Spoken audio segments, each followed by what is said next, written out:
on to this week's Impact that made you feel sad and happy at the same time.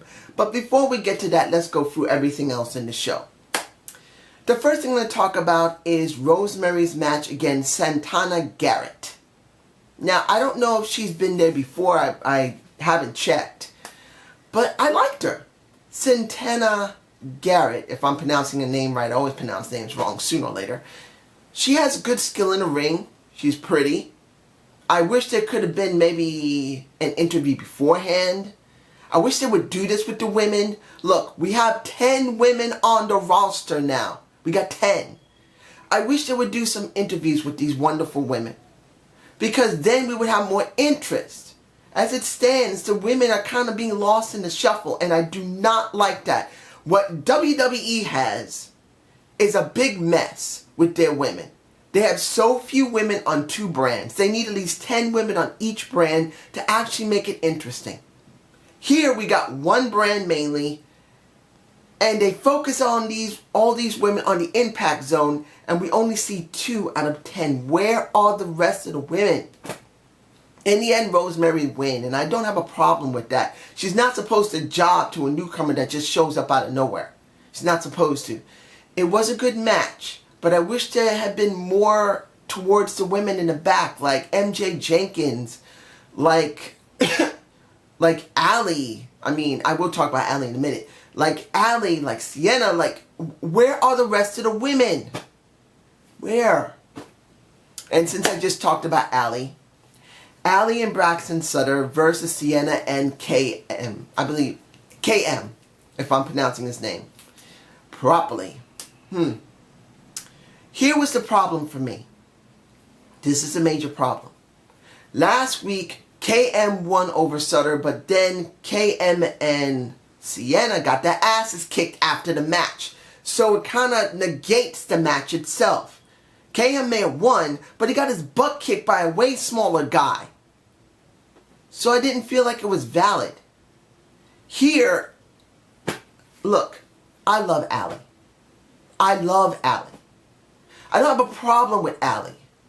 But the thing was that this was never about Braxton Sutter. This was never about Sienna. This was never about Maria generally. This was about Allie. And I felt like Allie has been lost in the shuffle in this. She has. The entire thing is not directly about Allie.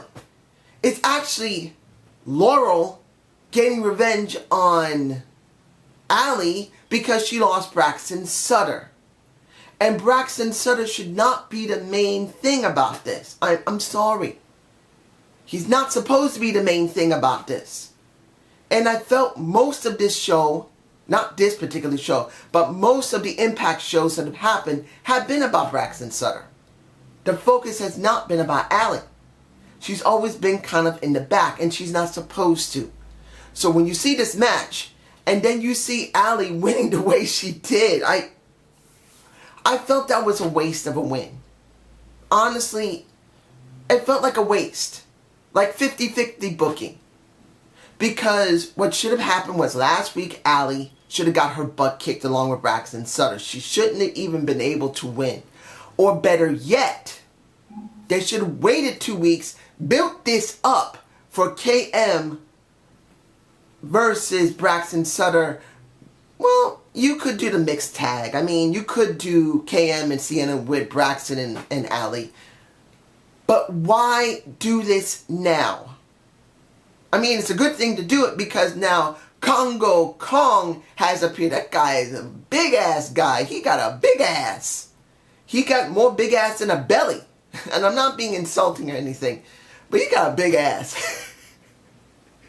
Anyway, he destroys Braxton Sutter completely. Allie gets destroyed by, well, Sienna helps. But Allie finally gets destroyed by Laurel.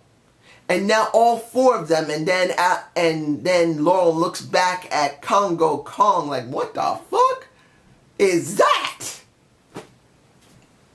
I'll give it to you like this.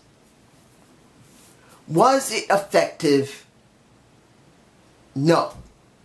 Because of what happened last week. It would have been better. There was no match last week. They do the mixed tag this week.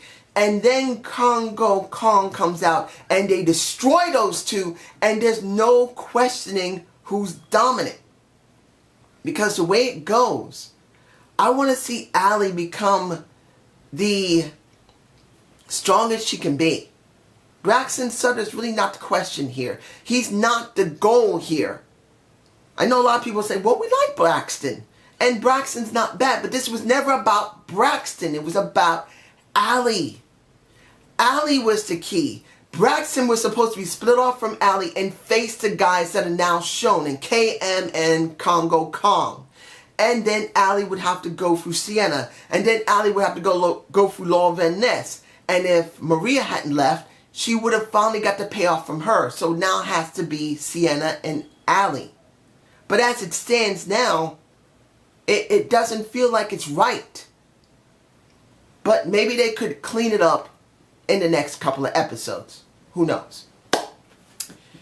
The X Division match where Gregory Shell... I botched that on purpose because I don't know what to call that. Gregory Shame Helms, who has not been in a TNA ring for a while. Not saying he didn't wrestle still. Maybe he still wrestles somewhere else. But he decides, okay, I'm going to get Andrew Everett over. So I'm going to go in that ring and act like a freaking heel and act like a bitch so I can get this boy over. Which he does. Am I more interested in Andrew Everett? Yes. You know why? Because Gregory Shame Helms finally got into the ring. Now, mind you, this was a fatal four-way. And even though it did help Andrew Everett get over, and that Frankensteiner that Andrew Everett did on Trevor Lee was nasty. That was a nasty Frankensteiner. It looked nasty. But in the end, I care more about Gregory Shame Helms coming out than about Rocket Suicide. I mean, I like Suicide. I know that Connery is not that great of a talent. And doing this every single time you do a move is not that interesting. But I at least still like the gimmick of Suicide, being the type of guy who literally would do anything. But I kind of wish it was somebody else other than Connery. That's a little more extreme. That's just me. But I am more interested in seeing Everett. And the segment afterward wasn't too bad. The... GZ... I kind of feel sorry for DJZ. That's the reason why I botched. I'm not happy, ladies and gentlemen. I'll put you in this respect. DJZ was given a push last year. And if they had pushed it right, he could be something more substantial. He could have gone for the Grand Championship. Not the main title, but the Grand Championship.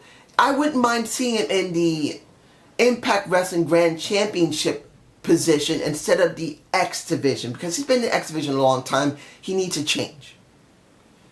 But seeing him dealing with Davey Richards truly shows where they really didn't botching, because I'm glad to see they are still going with the Davey Richard Eddie Edwards feud. I'm just upset there has to be DJZ instead of a Rocket, a Marquet Rocket, I believe his name is, or maybe Suicide for that matter. They could have easily jobbed to him, and you could have still got the same thing instead of seeing DJZ get his ass nailed. Honestly, seeing him tap out was the thing that got me. Now, was the fighting afterward, not really a fighting, but seeing that Eddie Edwards comes out, he wants to fight his ass off. He wants to get his hands on Davey Richard. Was good. Then seeing Alyssa come out and start beating up on Angelina Love makes me truly feel that these two will start being in the ring together. This is what we still need. We need Angelina Love to get back into the title picture. We need her there with all these women. We got 10 freaking women, including Angelina Love and Alyssa. And we need more from the women. We need to just see more than just Rosemary. Like I said, X Division for Explosion. Advertise it on your main show and say you wish to see the women in action. You wish to see the X Division in action. Put them on Explosion. Please, someone in Impact Wrestling, hear my words and tell Anthem, look, if we still have the show, put them on there so we can really give them the time we need and just sponsor it. Put it on YouTube. Please. Okay, next. What happened with Bruce Prichard when they made a poll for last week saying, who do you want to go up against Lashley? You had Matt Morgan, you had EC3, and you got James Storm. In the end, James Storm was the one chosen, which I don't have a problem with. I don't.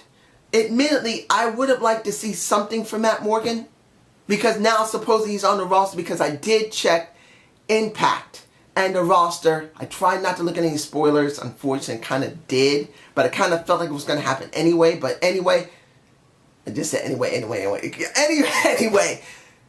Seeing that EC3 came out pissed, confronted Bruce and said, hey, I bled for this country. I bled for this company. I fought for this country. I tore ligaments for this country.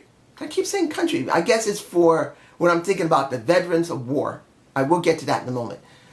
But when it came to EC3, he was just angry because he gave so much and he's not getting anything. And Bruce said it best. He said, look, go in the back, look in the mirror, and tell me, what's the problem here? Is it because of the match with AEP kicking your ass and making you tap out? Or did you tap out to yourself? Now, I'm thinking this, and I will elaborate on it at the end of this review. Hearing them say this made me realize he needs something more. And finally, I know what it is. And I will explain that in a minute. Let's see, am I forgetting anything else? If I'm forgetting anything, I'm sorry. But the 8-man tag, Team Jeremy versus Team GOAT. Like I said in the beginning of this review, people were incredibly sad, incredibly happy. Well, maybe me. I'm sad. Because you can say a lot about Josh Matthews. You can. He may not be one of the best commentators. He's not one of the best, well, an interviewer, a commentator, maybe a ring announcer, whatever you want to call it, call him. He's not 100% best at everything. But he is good across a lot of things. And I felt as a commentator, he wasn't bad. He's not the best. He's not Jim Ross. He's not Vince McMahon. He's not Vince Russo or Jesse the Body Ventura or Bobby Heenan. But he was good at his job as a commentator. But the thing I never seen him do is be a manager. And this is where it's sad. Because as a commentator, we were doing pretty good. Not great, but good. But now, being that his team, and mind you, I was happy to see Magnus work in the ring. Really good. But why is he holding the... I don't know about what's going on with Global Force Wrestling. Why do these guys bring in the Global Force titles? I'm sorry. Cody holding the Global Force title and Magnus holding a Global Force title does not make me feel good. I understand they're holding it because they're from the other company and they're here. But then, when you look on the website, they're all still there. So, if Cody keeps showing the Next Gen title and Magnus keeps showing the World Heavyweight title from Global Force Wrestling, what the fuck does that mean? It makes no sense. Please make them stop doing that unless you're going to merge Global Force Wrestling with Impact Wrestling. Just state it already.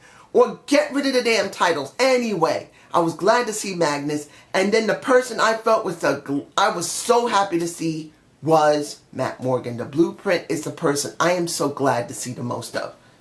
I'm sorry. If you're not a fan of the Blueprint, Matt Morgan, I am. I've always missed him. I understood the reason why he left the company. He wanted to be with his child more and his wife. So he got a job at a pharmaceutical company or a medical company, and he's been working there. Now, I don't know how long he's going to be doing this, maybe for a couple of months, maybe for a year.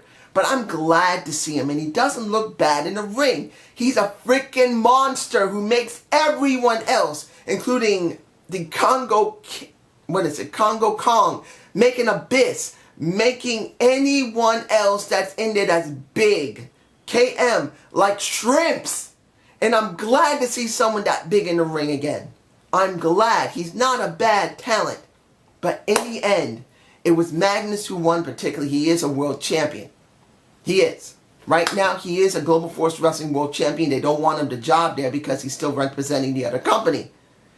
So in the end, Josh is gone. And everybody came from the back, happy as hell. Everyone was at the commentary booth. Woo! I had to put that in my face with the sound. I mean, I'm going to put that in my face.